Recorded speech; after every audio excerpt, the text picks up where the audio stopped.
Aujourd'hui, dans Parlons-en, les 30 ans de l'apocalypse au Rwanda. Il y a 30 ans, presque jour pour jour, débutait l'un des pires génocides du XXe siècle, celui des Tutsis. 800 000 à 1 million de personnes massacrées entre avril et juillet 1994. 30 ans plus tard, la mémoire est une braise ardente alors que le pays s'apprête à commémorer cette mémoire. Nous irons à Kigali retrouver Clément Diroma, notre correspondant, dans un instant. Et sur ce plateau, on discutera avec l'écrivaine franco-rwandaise Scholastique Mukasonga et le journaliste français Patrick de Saint-Exupéry. On a beaucoup de choses à se dire, c'est Parlons-en et c'est parti.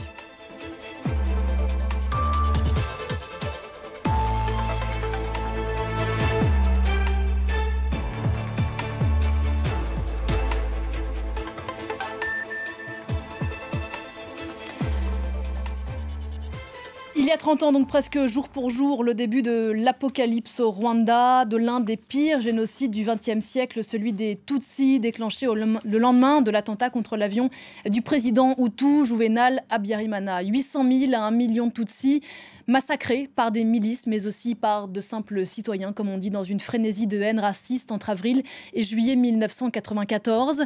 Le pays s'apprête à commémorer l'horreur. On vous retrouve à Kigali, Clément Diroma. Vous êtes notre correspondant au Rwanda. Bonjour Clément. C'est tout un pays qui s'apprête à vivre collectivement quelque chose d'extraordinairement puissant.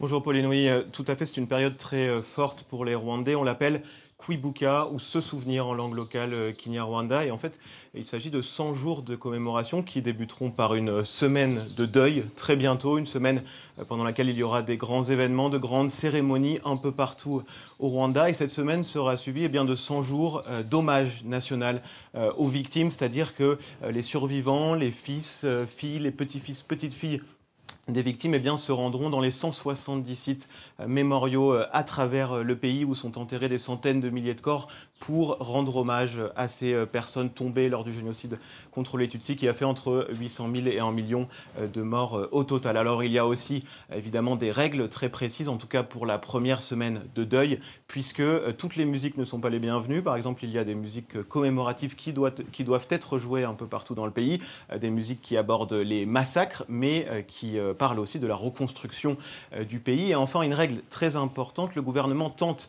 ou en tout cas incite les entreprises à laisser un maximum de temps aux Rwandais et aux Rwandaises, c'est-à-dire à leur laisser des journées de libre ou des demi-journées sans travail pour qu'ils puissent réfléchir au massacre ou aux 30 ans qui les séparent du génocide. Clément, pourquoi est-ce que ce palier, d'une certaine façon, des 30 ans est si important ?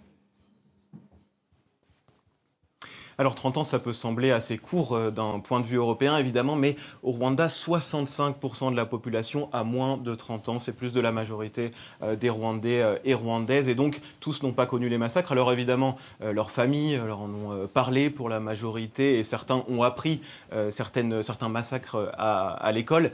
Mais il s'agit d'un événement très important pour le gouvernement puisque cela permet, ce Kwibuka, cette période de souvenir, permet de remettre dans l'esprit de tous les Rwandais et ce génocide et de leur rappeler ce qu'il s'est passé exactement. Alors pour le gouvernement, il ne s'agit pas que de souvenirs, il s'agit aussi de montrer au monde que le pays s'est relevé puisque le gouvernement rwandais a invité de nombreuses personnalités. On attend notamment Bill Clinton, l'ancien président américain qui était au pouvoir en 1994 lors du génocide. On attend aussi le ministre des Affaires étrangères français, Stéphane Séjourné. Et donc, à travers ces invitations, à travers ces grands événements pour les 30 ans, le Rwanda veut montrer qu'il s'est relevé depuis le génocide, qu'en 30 ans, le pays s'est bien reconstruit.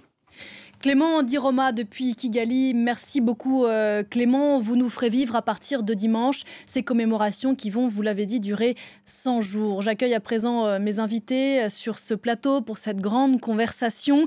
Bonjour Scholastique Mukasonga. Bonjour. Merci beaucoup d'être là.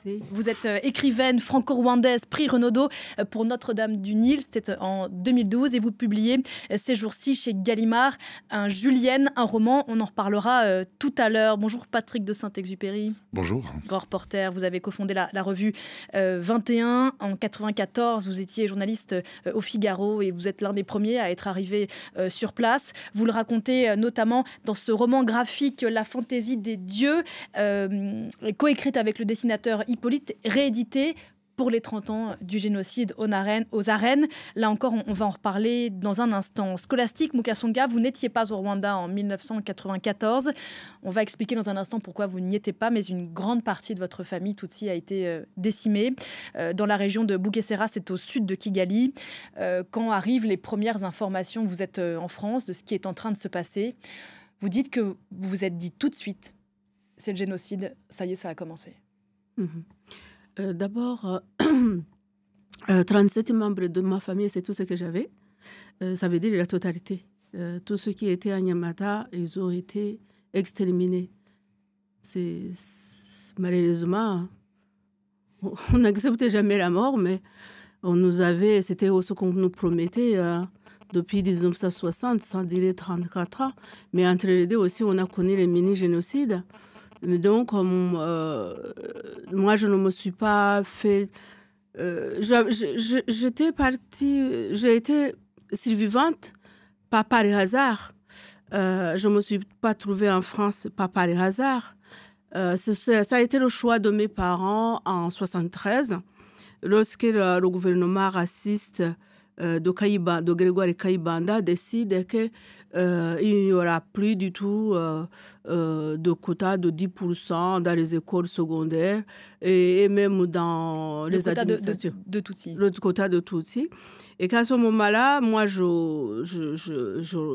rentrais chez moi et j'ai réussi parce que vraiment, on a été pourchassés. C'était toujours d'une brutalité. On voulait, ce n'était pas que nous chasser, on nous tuait aussi. Et alors, je réussis miraculeusement à atteindre la famille à Nyamata. Et c'est là où les parents ont dit, toi, tu as appris. Nous sommes sauvés, notre mémoire est sauvée. Ils ont vu déjà le génocide en 1973. Hein.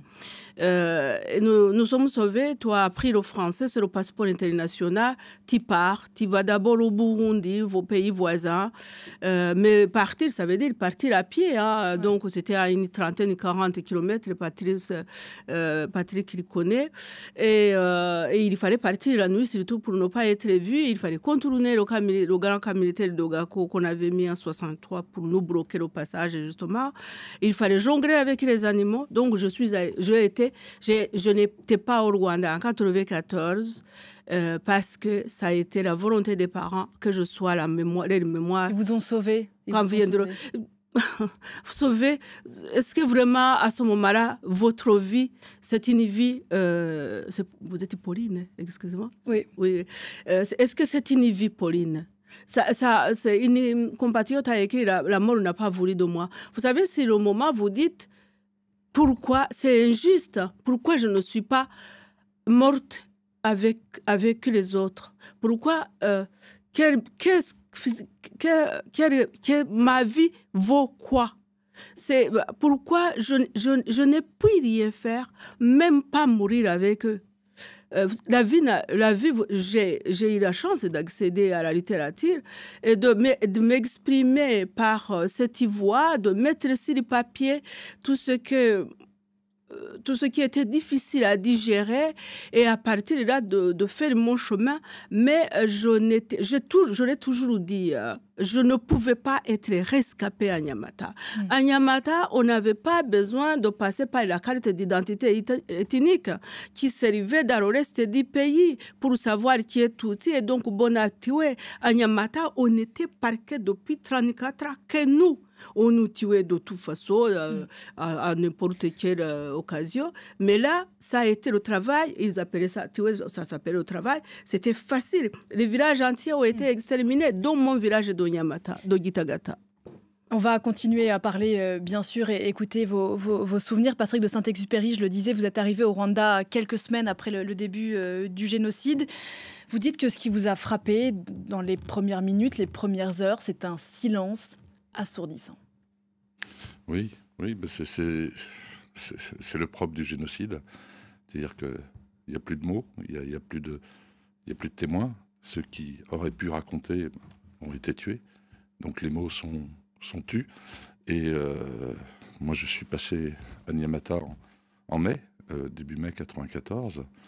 Et lorsque nous roulions, nous étions un petit groupe de journalistes, on n'entendait rien, quoi. Il y avait le silence, le bruit des feuilles dans les arbres, un ciel bleu, il faisait très beau. C'était très beau. Il y avait des morts. Des morts. Des morts. On ne voyait que des morts. Il n'y avait pas un mot. Qu'est-ce que vous pouvez raconter? Vous êtes journaliste, vous avez besoin de mots, vous avez besoin de témoins. Et les témoins ne sont pas là pour dire, pour exprimer. Donc ce que vous pouvez raconter, tiens, en quelques lignes, ça fait 2 jours que nous roulons à travers le Rwanda et il n'y a que des morts. Puis voilà, on voit des maisons brûlées, on voit des corps, et puis c'est tout. On ne peut pas avoir à ce moment-là l'écriture du crime qui vient de se commettre à une échelle absolument stupéfiante. Et le lendemain, nous tombons sur des rescapés, des gens qui sortent des marécages du Bouguessera, qui étaient terrés pendant des semaines, et qui nous racontent, et leurs mots affluent en désordre. Vous êtes sur place. Vous savez que tout ce qu'ils vous disent est l'exacte réalité. Simplement, elle est désordonnée, elle est hachée, c'est normal, c'est logique. Ça fait des semaines que ces gens se cachent, sont terrés, et puis ils voient rien, parce que lorsqu'on se cache, on voit pas, on peut pas regarder. Donc c'est une sorte de halètement qui sourd des uns et des autres. Et vous êtes là et vous allez essayer d'arranger leurs mots, de bricoler pour essayer de faire comprendre ce qui est en train de se passer. Mais vous n'y arrivez pas, parce que c'est pas possible. Et voilà, et ça, c'est les premiers jours du génocide. Enfin, que je constate, mes premiers jours. Et après, pendant 30 ans, parce que je pense que nous arrivons à une autre phase, pendant 30 ans, va d'abord y avoir la difficile écriture de la réalité de ce qui s'est passé au Rwanda. Et ensuite, je pense que cette période commence à arriver à sa fin, et je pense que maintenant on arrive à une réappropriation de l'histoire par les Rwandais eux-mêmes, et je pense que c'est extrêmement important. Et voilà, c'est une longue histoire. Et juste un dernier petit mot, 30 ans, c'est quelque chose de symptomatique. Il a fallu 30 ans pour que l'histoire de la destruction des Juifs d'Europe commence à entrer dans la mémoire européenne, avec le procès Eichmann à Jérusalem, 30 ans. Et je pense que nous sommes un peu dans le même type de cycle avec le Rwanda, 30 ans pour que l'histoire réelle du Rwanda, pas celle qui a été fantasmée ou écrite par de nombreux gens qui avaient intérêt à essayer d'une forme de réécriture de l'histoire, 30 ans pour que cette véritable histoire commence à rentrer dans notre mémoire en Europe. On va revenir sur la mémoire, c'est extraordinairement important, mais je voudrais qu'on revienne encore quelques instants sur ce printemps, ce début d'été 1994. Vous avez vu des rescapés quand vous êtes arrivé au mois de mai, Patrick, vous avez vu des génocidaires aussi, vous les avez regardés droit dans les yeux, vous avez discuté avec eux, auprès de soldats français, là encore on va y revenir. Qu'est-ce que vous gardez de ces échanges-là, avec ces gens-là? Écoutez, moi l'une des images que j'ai toujours en tête, c'est la rencontre avec la ministre de la Famille, Madame Pauline, que j'ai rencontrée. Je vous coupe un instant, je suis désolée Patrick, Scholastique Mukasonga, on me demande si vous pouvez éteindre votre téléphone, je suis désolée car vraisemblablement il fait des vibrations sur le plateau. Merci infiniment Patrick, je vous en prie. Non, c'est cette rencontre avec Madame Pauline, qui était ministre de la Famille, et que je rencontre toujours dans ce mois de mai à Gitarama. Et c'est une ville qui a une 40aine de kilomètres de Kigali. Le gouvernement génocidaire s'était réfugié dans cette ville. Je la rencontre à côté d'un stade à l'entrée de la ville. Juste au bord du stade, il y a le studio mobile de Radio Mille Collines qui émet. Il y a la garde présidentielle qui est là. Pour faire la route de Kigali à Gitarama, c'était une route dévastée, atroce. Et puis je discute avec elle et je lui dis bêtement, mais qu'est-ce qui se passe? Et elle me dit, c'est un complot. C'est une femme assez forte, une carrure importante, une voix imposante. Elle m'affirme, c'est un complot. Je lui dis, mais de quoi vous me parlez? Quel complot? De quoi me parlez-vous? Et elle claque dans ses mains comme ça, elle appelle un soldat de la garde présidentielle, elle lui dit, va me chercher les preuves. Le gars part, revient et lui tend des cahiers, des petits cahiers. Elle en prend un au hasard, et puis elle commence à le feuilleter, et elle me dit, voilà, tenez, regardez, voilà les preuves. Et c'était des cahiers d'écoliers. C'était des cahiers de 4e, 5e, des cours d'histoire-géographie, c'était ce genre de choses. Voilà les preuves. Et là, vous vous dites, vous avez un sentiment de folie, et en même temps, vous savez que ça n'est pas de la folie, parce que c'est toute une construction politique qui s'est déroulée sur des années et des années. Et en fait, lorsqu'on est capable de dire à partir de cahiers d'écoliers, c'est un complot, il y a tellement de choses par derrière qui surgissent qu'en fait, c'est la pure réalité. Elle était dans cette réalité alternative qu'elle avait créée et dont elle était profondément imprégnée. Scholastique Mukasonga, vous l'avez rappelé tout à l'heure, et Patrick le disait aussi, il faut rappeler que bien avant 1994, cette politique de terreur, ces mini-pogroms, comme vous les avez appelés tout à l'heure, ils étaient nombreux à l'égard des Tutsis, et c'est pour ça que vous avez dû quitter le Rwanda au début des années 70. Oui, ce génocide n'est pas arrivé. Non, au début des années 90. Non. Nous sommes dans un génocide, et un génocide, bien sûr, par définition même, c'est quelque chose qui se prépare longtemps. Faut planifier.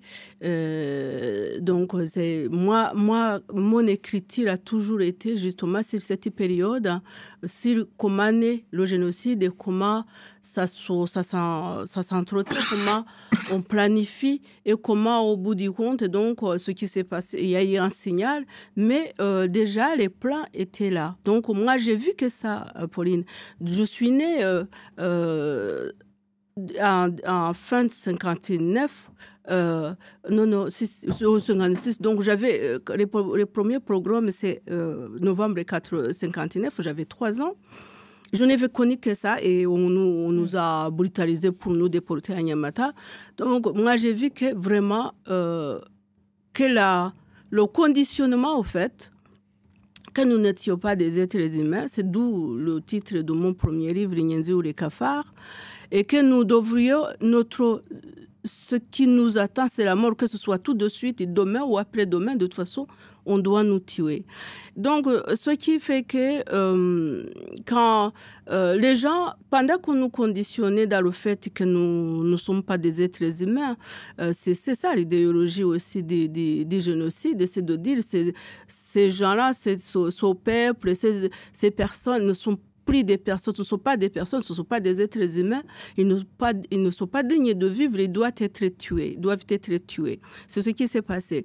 Donc, ce qui fait que moi, j'ai vécu l'expérience presque ce que tu as vécu, Patrick, avec Pauline Nyiramasouko.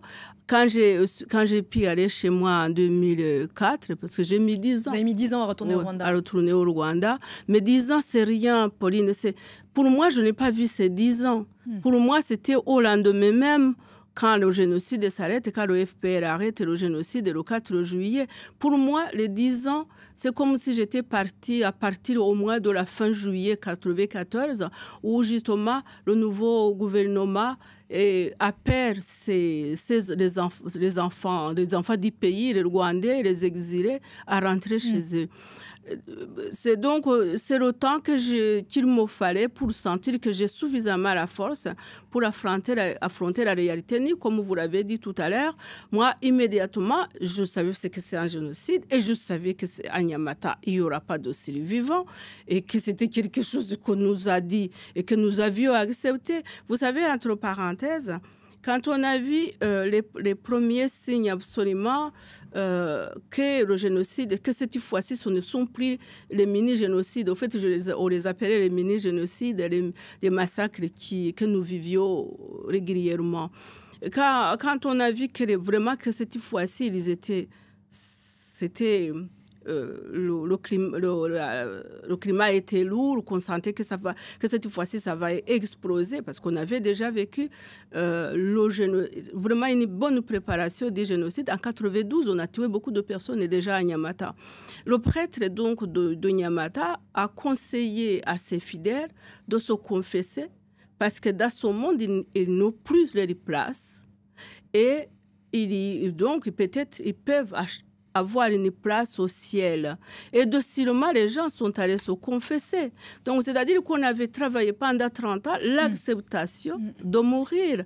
Alors, quand je suis allée, pour revenir à l'expérience très rapidement de Patrick, quand je suis allée en 2004, donc il y avait le seul rescapé de la famille, c'est mon beau-frère Emmanuel Ndashimye. il était il était enseignant, il était à Nyamata, même au centre commercial de Nyamata. Et il y a eu quelques rescapés, c'est surtout à Nyamata. Il a échappé parce qu'il était dans les marais. Toute sa famille, ma sœur Jeanne, ses enfants, ses trois enfants, le bébé, le fœtus dans le ventre de 8 mois, tout cela, c'est dans l'église de Nyamata. Hein, donc, Emmanuel m'a accompagné parce qu'il disait, tu ne non, il était là, donc il m'a accompagné, ça allait de soi. Il était brisé. Hein. C'est normal, les gens qui sont sortis des marais, ils ont été marqués. Il est mort maintenant, d'ailleurs, tellement il avait la souffrance, et c'était mieux qu'il soit. Et donc, on arrive à là où j'ai grandi, à Gitagata. On essaye de trouver une trace. Et tout d'un coup, on tombe sur une petite maison qui était derrière la parcelle de mes parents. Et là, il y a une famille. Et la famille, donc, ils me voient et ils ont crié, ils se sont échappés en criant, en disant « Yebabawe », pour dire ce qui devait arriver est arrivé. Donc, le père de famille, Emmanuel, lui dit « Vous avez la fille de Kosima, elle est là maintenant, vous pouvez lui demander pardon. » Elle dit « Moi, je n'étais pas là. Moi, je n'étais pas là, je n'étais pas née. Et puis, on nous a dit qu'il y avait des serpents. On a tué les serpents. Donc, on les avait tellement conditionnés que nous n'étions plus des êtres humains, on était des serpents. Patrick, vous êtes allé au Rwanda plusieurs fois avant 1994 et vous l'avez vu, vous avez été témoin de ce qui s'est passé, de cette montée avant que le génocide arrive. C'était écrit. On peut jamais dire que c'est écrit avec un génocide, parce que c'est la particularité du génocide. Il peut y avoir des situations qui mènent à une possibilité de génocide, mais tant qu'il ne s'est pas produit, mais tant qu'il ne s'est pas produit, on ne peut pas. Au jour d'aujourd'hui, à travers le monde, il y a plusieurs endroits où potentiellement ça pourrait se produire. Mais il n'y a pas de mécanique inéluctable. Il y a des probabilités plus ou moins fortes. Dans l'histoire du Rwanda, c'est absolument fascinant, mais la première occurrence du mot génocide, elle intervient avec le président Grégoire Kayibanda dans les années 60, et qui vient essentialiser, et c'est absolument fascinant, les Tutsis en leur reprochant d'être génocides. Il dit dans un discours, vous êtes génocide. Il les essentialise, et ça date des années 60. Donc le Rwanda était un pays à très haut potentiel dès les années 90. On constate, je vois des fonctionnaires embarquer des listes après la première attaque de la rébellion du FPR, embarquer des listes, parler d'éradication. Et puis on voit la montée des signaux au fur et à mesure. Il y a des avertissements officiels, des officiers de l'ambassade de France à Kigali avertissent sur le risque de génocide. Des généraux français viennent avertir sur la possibilité de génocide, parce que des officiels rwandais le disent, on va tous les tuer. Donc ces signes se multiplient. Il y a des interventions à la télévision aussi, de gens avisés qui viennent dire attention, danger. Il y a des rapports de droits de l'homme. Simplement, Paris ne veut pas voir, l'Élysée ne veut pas voir. Et nous allons nous engager à soutenir ce régime qui va commettre le génocide. Et non seulement nous allons les soutenir avant, mais pendant et après. On va revenir dans la deuxième partie de Parlons-en sur, bien sûr, le rôle de la France. Il est important. Je ne sais pas si on a le temps de se parler encore un petit moment avant la pause. J'attends l'information. Clément Di Roma, depuis Kigali, parlait de ce palier de 30 ans. Patrick disait que c'est un cycle du temps important, 30 ans. Qu'est-ce qu'on fait ces 30 ans pour vous ? Ces 30 ans, on ne les voit pas en tant que 30 ans. Parce que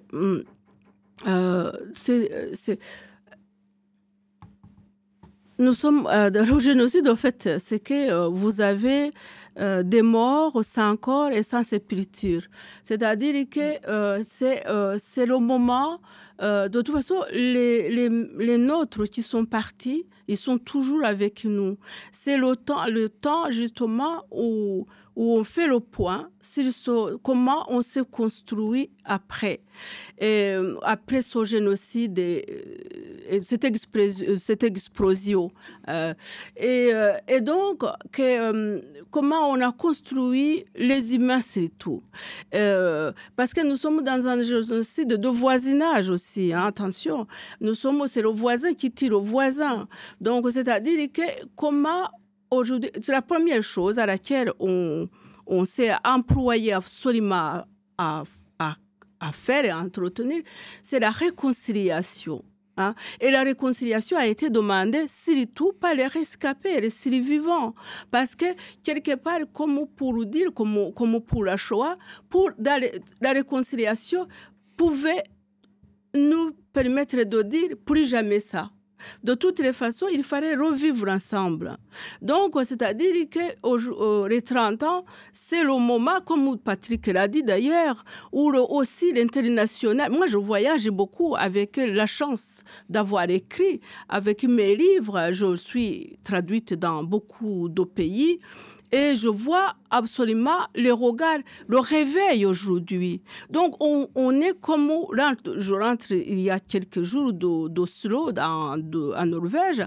Il faut voir le nombre de personnes qui sont venues m'écouter. On découvre vraiment. C'est-à-dire qu'on se dit, ça y est, ça fait quand même 30 ans, le monde entier doit être informé. Et vous découvrez qu'il y a encore du travail. De méconnaissance. Oui, c'est ça. Et c'est là où c'est très important la littérature. C'est là où très important d'écrire. Et je crois que l'écriture vous a sauvés tous les deux différemment. Patrick de Saint-Exupéry et Scholastique Mukasonga, vous restez avec moi. On va poursuivre cette discussion et dans la deuxième partie de Parlons-en juste après la pause. Merci encore d'être là et on continue à évoquer les 30 ans de ce génocide des Tutsis au Rwanda juste après la pause.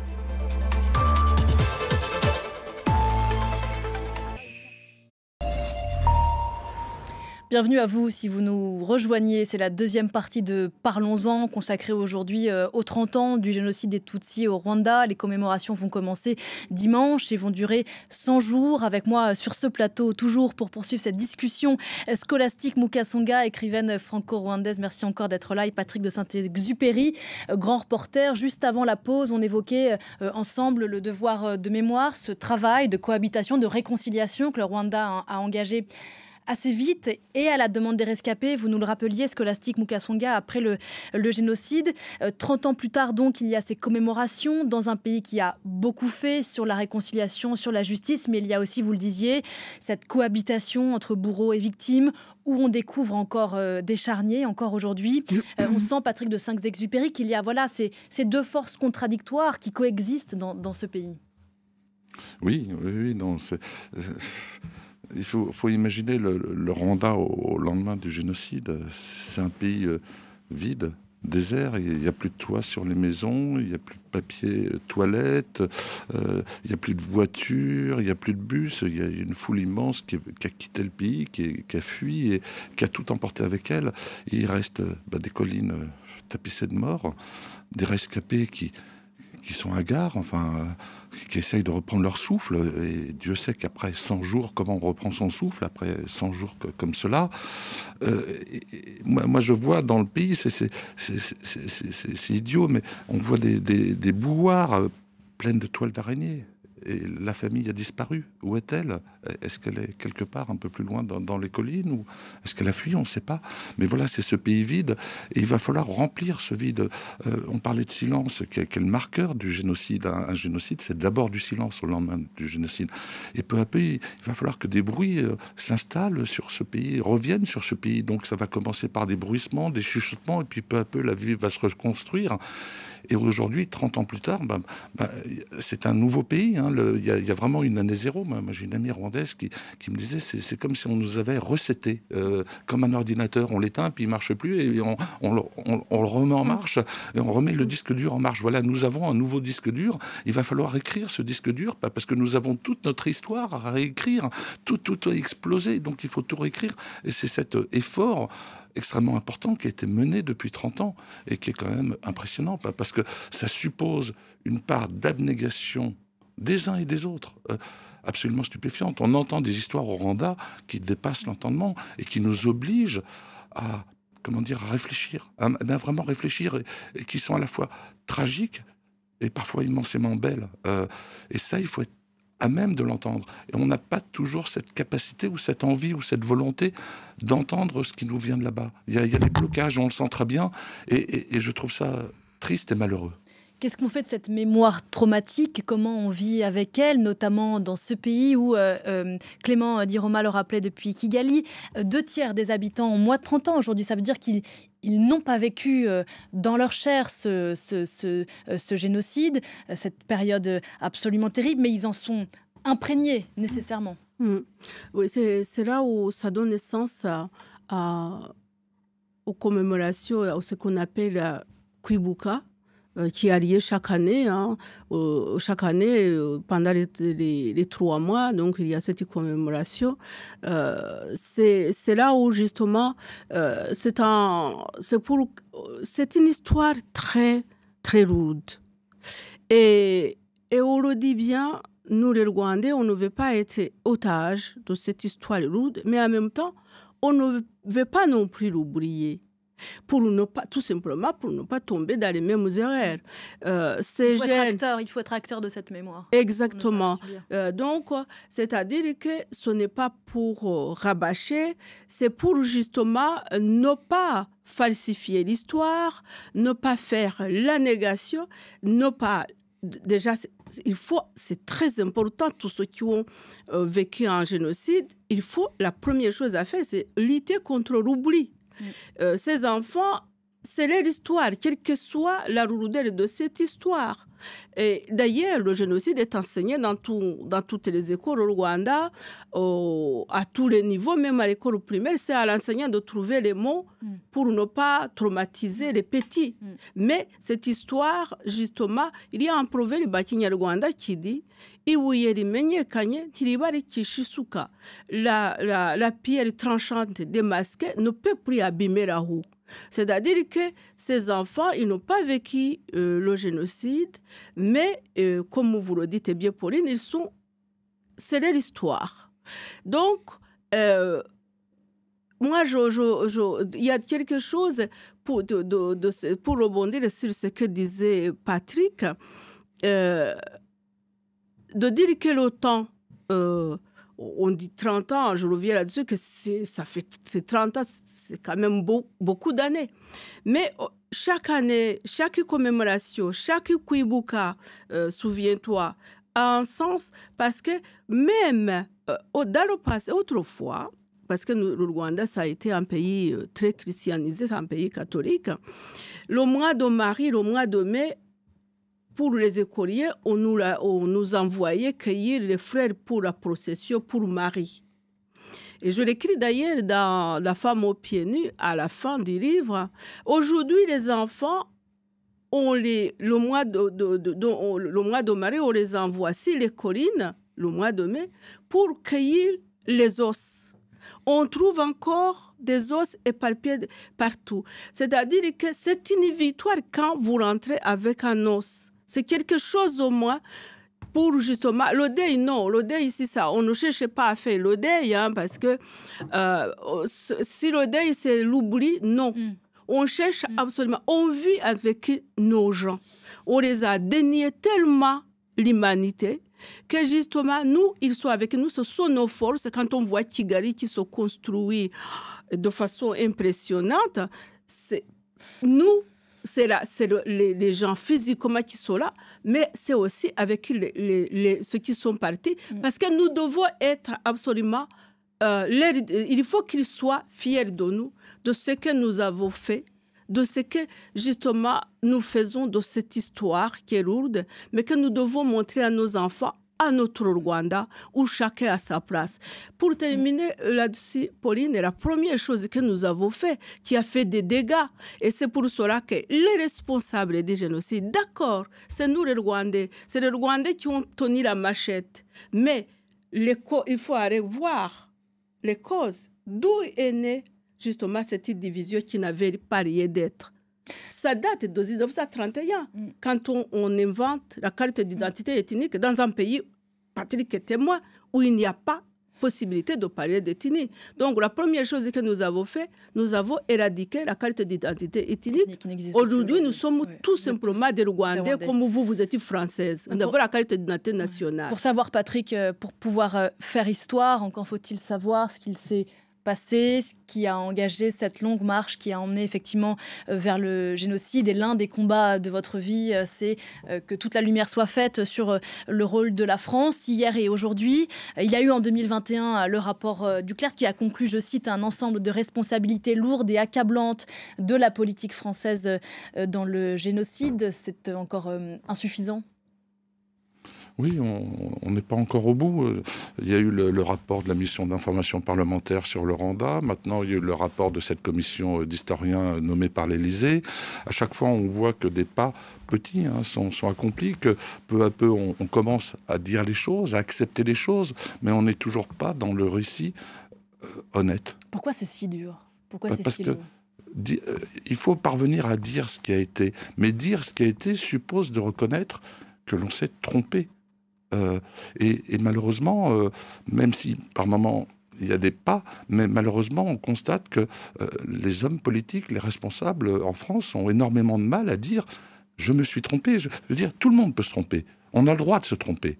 Là, à mon sens, c'est inexcusable, c'est lorsqu'on refuse de dire que l'on s'est trompé. Là, il y a un vrai problème. Et encore aujourd'hui, en France, un certain nombre de responsables politiques qui étaient en fonction, avec des fonctions importantes, refusent de dire, d'accepter qu'ils aient pu se tromper. Et auquel cas, je veux dire, la messe est dite. Et puis, on peut commencer à réfléchir, à parler d'autres choses, et puis à vraiment réfléchir. Mais là, en France, particulièrement, il existe toujours un discours de déni, une volonté de tergiverser un peu avec les choses, de tourner autour. Si vous voulez, pour être très simple, moi je me souviens pendant l'opération Turquoise, qui intervient à la fin du génocide, où 2500 soldats français sont envoyés au Rwanda. Oui, à la fin du mois de juin 1994, fin juin François 1994. Mitterrand envoie cette force turquoise. 2500 soldats français sont envoyés au Rwanda, des très belles forces. Et je suis avec un groupement de commandos de l'air, et je constate sur place, et je ne vais pas raconter dans le détail, mais simplement ces hommes vont comprendre assez rapidement que le topo qu'on leur a donné avant de partir est faux. On leur a dit... Je simplifie un petit peu, mais pas vraiment. On leur a dit, voilà, les bons, ce sont les Hutus qui se font tuer par les Tutsis. Et eux arrivent sur place et ils constatent exactement le contraire. Ils ne comprennent pas. Ils sont indignés. Moi, je me souviens de soldats français en train de dire, mais j'en ai marre de me faire acclamer par des assassins. Est-ce que c'est normal que l'on soit dans des points comme ça où des soldats français ne comprennent pas les ordres que leur a donnés Paris, l'Élysée, qui leur a décrit une situation à l'exact opposé. Et voilà, on n'est pas encore capable de rentrer dans cette difficulté-là. Comment se fait-il qu'on n'accepte toujours pas de voir les choses? Moi, je veux dire, au Rwanda, qu'est-ce qui s'est passé? Il y a un pouvoir politique qui a usé, à mon sens, avec un cynisme extrême, de l'armée française, où on a demandé à l'armée de se déployer sur une pseudo-opération humanitaire pour laver plus blanc que blanc un passé qui était extrêmement lourd et extrêmement engageant. Et on a voulu faire une espèce d'opération, on circulait, il n'y a plus rien à voir. Malheureusement, c'est un génocide. Et un génocide, c'est quelque chose d'extrêmement singulier, c'est quelque chose d'extrêmement unique, et c'est quelque chose qui porte à conséquence, avec des notions de justice, l'imprescriptibilité. Un génocide est imprescriptible. Des gens qui ont pris des décisions, à un moment donné, devraient en rendre compte. Et cette question-là se pose toujours aujourd'hui en France et inquiète un certain nombre de gens, bien entendu. Et maintenant, il nous appartient, je crois, à nous Français de demander un peu, mais en toute gentillesse, mais de demander des comptes, parce que la politique, c'est aussi accepter de rendre des comptes à ceux qui vous ont fait responsable. C'est l'un des plus gros points noirs de l'histoire de France, écrivez-vous, le Rwanda. Il y a aujourd'hui, dans ce pays, Scholastique Mukasonga, des génocidaires. Je pense au travail des époux Gauthier qui les traquent ici en France et qui se battent pour que la justice française, on ne va pas rentrer dans le détail, mais qui ne les renvoie pas au Rwanda, les juge. Il y a eu encore récemment un procès. Ça veut dire qu'à la fois, c'est important, on avance, mais qu'il reste encore tant à faire. Mais pourquoi on avance, mais pourquoi t'entraîner? Pourquoi toujours à compte-gouttes? Est-ce que... comment je vais dire ça?